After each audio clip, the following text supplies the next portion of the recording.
My AliExpress packages that I bought during the 11/11 sale arrived, and now I'm going to open them one by one and see what I have got. In total, I have got 4 packages to open, the small one, and then I have 1, 2, and 3 big ones. I believe these 3 ones are motherboards, and these are some CPUs I have got. So with the CPUs I don't have anything really interesting, it's just a pair of i5-2680 V4, so this is probably the best ultra-budget V4 CPU with good power consumption and decent enough performance. I'm gonna use these ones for giveaway computers or maybe for extremely cheap gaming builds on the X99 motherboards. Now comes the first motherboard package, and I don't even know what's inside, because apparently I no longer track what I buy on AliExpress and when it comes. It's just way too many packages. Turns out this is Machinist X99-V9S, and I expected it to come in a kinda large package, but it came in this box with this kind of graphics. I have no idea why, and the box itself seems to be in a pretty bad shape, but I don't think it has any damages through the box into the motherboard. So let me just cut this sticky tape off so I can open it, and inside the box we have a proper cardboard box which is protecting the motherboard. So this one doesn't have any damages whatsoever, so it's all good. And then inside this one we also have this little shield which is sealing the motherboard and keeping it perfectly in place. Then we have a SATA cable, typical Chinese configuration.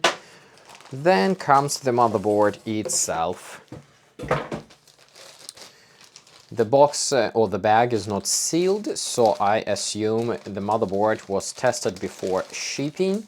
But here comes the motherboard in its glory. And I have to say that even though the motherboard does not have any impressive features, it's just a typical Chinese X99 layout, it looks kind of nice. I like this stripy or line pattern with the white on top of the black PCB. We don't have any weird colors for VRAM radiator or for the RAM slots or for the SATA ports. Everything is black except of these white patterns and except of the front panel buttons and LEDs, which is nice to have colored for easier connection of these annoying connectors.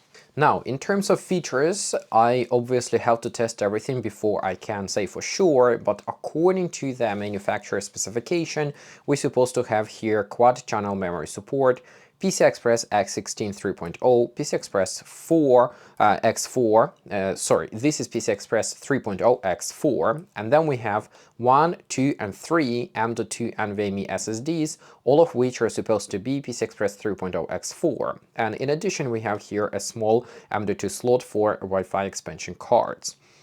Then we also supposed to have a TPM 2.0 header somewhere, which I am not entirely sure where it is. Okay, so this one is JTPM, it's located over here, and I hope that installing a TPM here will not interfere with the graphics card installed here and with expansion cards which can be installed here. On my previously tested motherboard X99-XD4, the TPM header is at the bottom, may interfere with the graphics cards installed into the PCI Express X16 slot if the graphics card is thick enough.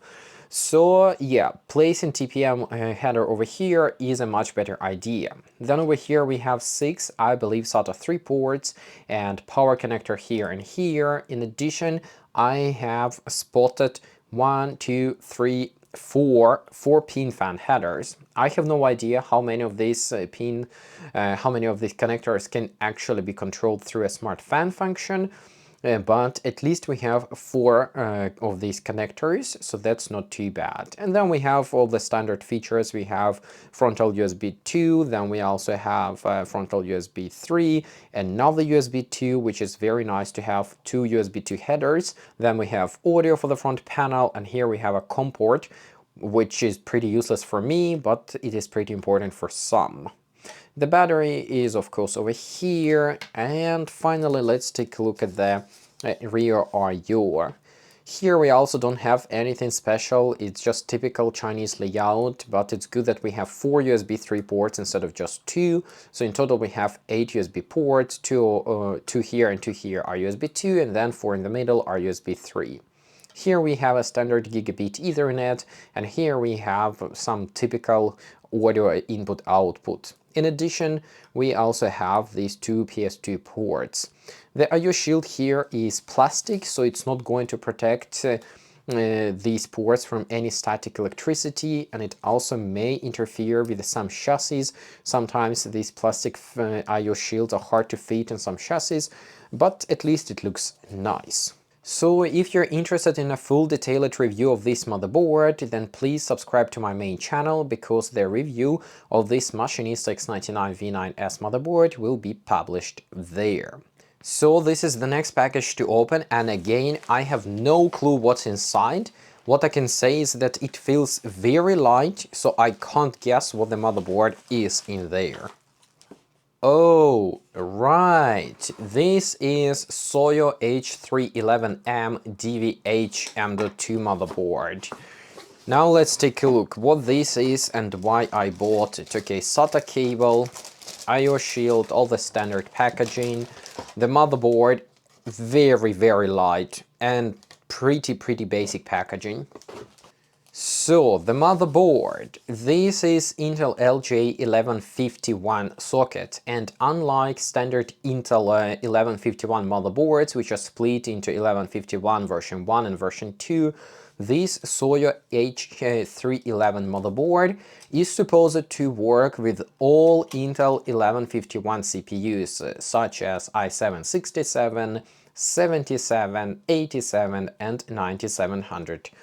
K or without K. Of course, with such a pathetic VRM, no one is going to install here a 9700K, but it might be interesting for someone who has, for example, i5 8400 or 8500 or maybe 9500 lying around with no use. The motherboard I bought, I think, for very cheap. It was less than 50 years, maybe even 40 years something. I will double check and add it on the screen, which is a viable alternative to reuse some of those CPUs if you cannot find a decently priced LJ1151 motherboard on the used market. Okay, so what do we have here? We have an M.2 slot for NVMe SSDs, we have an M.2 slot for Wi-Fi expansion cards, we have PCI Express X16, we have PCI Express X1, and I believe this X1 is connected to the chipset. Then we have here 3 SATA ports. It's pretty weird to have uneven number of SATA ports, but here we are, it's 3 of them. Then we have here USB 3, COM port, front audio exit. This one is front USB. Then over here we have a fan header, front buttons and LEDs, another fan header, and 2 DDR4 memory slots.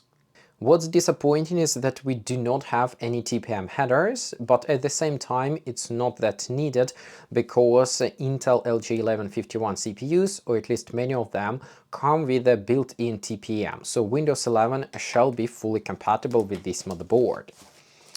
Then for the rear I/O, what we have: PS2 ports, DisplayPort, HDMI, VGA, 2 USB 2 ports, 2 USB 3 ports, basic gigabit Ethernet, and basic audio input-output. I really do not understand why Chinese are insisting on adding these next to useless connectors. I don't know who would want to have PS2, DisplayPort, HDMI, and VGA instead of a couple more USB ports. I would gladly remove all of these, maybe keep just HDMI and add a couple more USB ports instead. But we have what we have.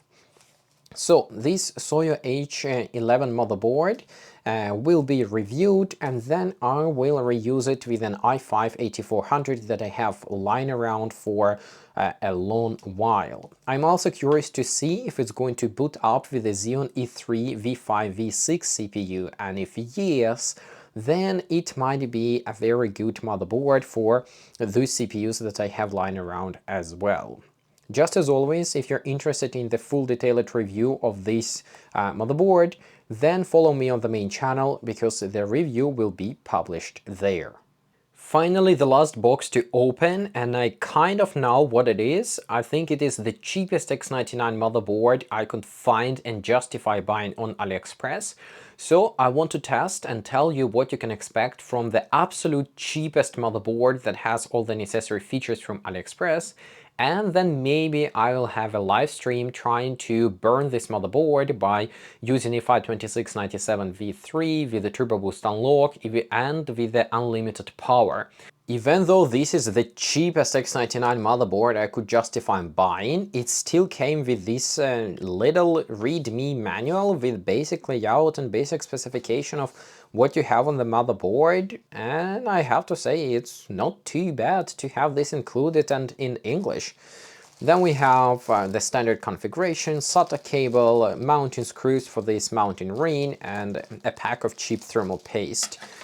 Inside the box, though, we don't have enough padding in the motherboard. As you can see, it can slide back and forth and also up and down, so the shipping is not very safe, but I think it's gonna be just fine, especially considering how cheap the motherboard was. And here is the I/O shield. So this is how the motherboard looks, and I have to say that this yellow/orange color reminds me of vomit. I'm sorry if someone is eating, but I really don't understand who would like this color scheme.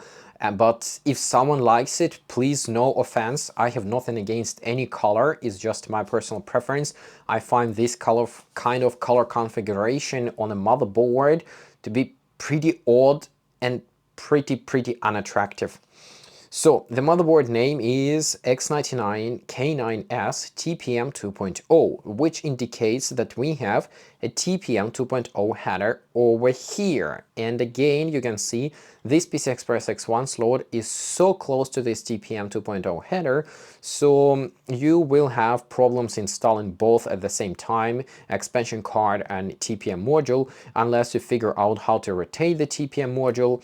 Well, you got the idea, it's either this or this. In terms of features, it's actually not as atrocious as you could imagine.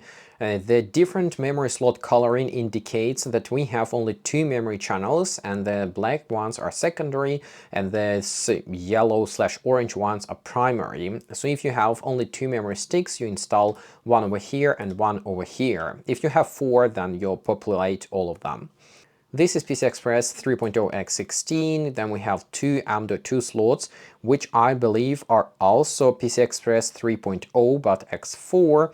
Then we over here have a small M.2 slot for Wi-Fi Bluetooth adapters, and this PCI Express X1 I believe is connected to the chipset, so it's 2.0. In addition, we also have 4 SATA ports, and I believe all 4 are SATA 3.0, but I might be wrong, maybe some of them are 2.0.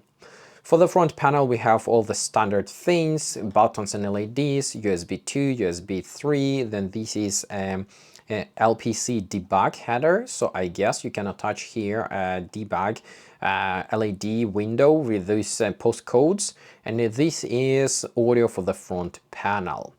Pretty basic motherboard, but it costed I think less, or somewhere around 30 euros.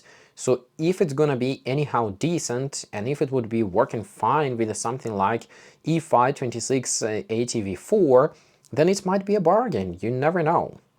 I forgot to mention fan headers, and here we have a 1, 2, 4-pin fan headers, and this one is a 3-pin fan header, so 3 in total, but of course only 4-pin fan headers are probably controlled with a smart fan. The VRM here looks pretty basic, and the VRM radiator is tiny, so you will definitely have to figure out how to cool the VRM if you would be seriously using this motherboard, but for me this is just for a review and experiments. The rear I/O is pretty okay for the price, 2 PS2, 2 USB 2, 4 USB 3, gigabit Ethernet, and basic audio input-output. So, just like with any other motherboards, if you're interested in the detailed test review of this Qiyida X99-K9S-TPM2.0 board, please follow me on the main channel. The motherboard will be tested, reviewed, and potentially killed on that channel.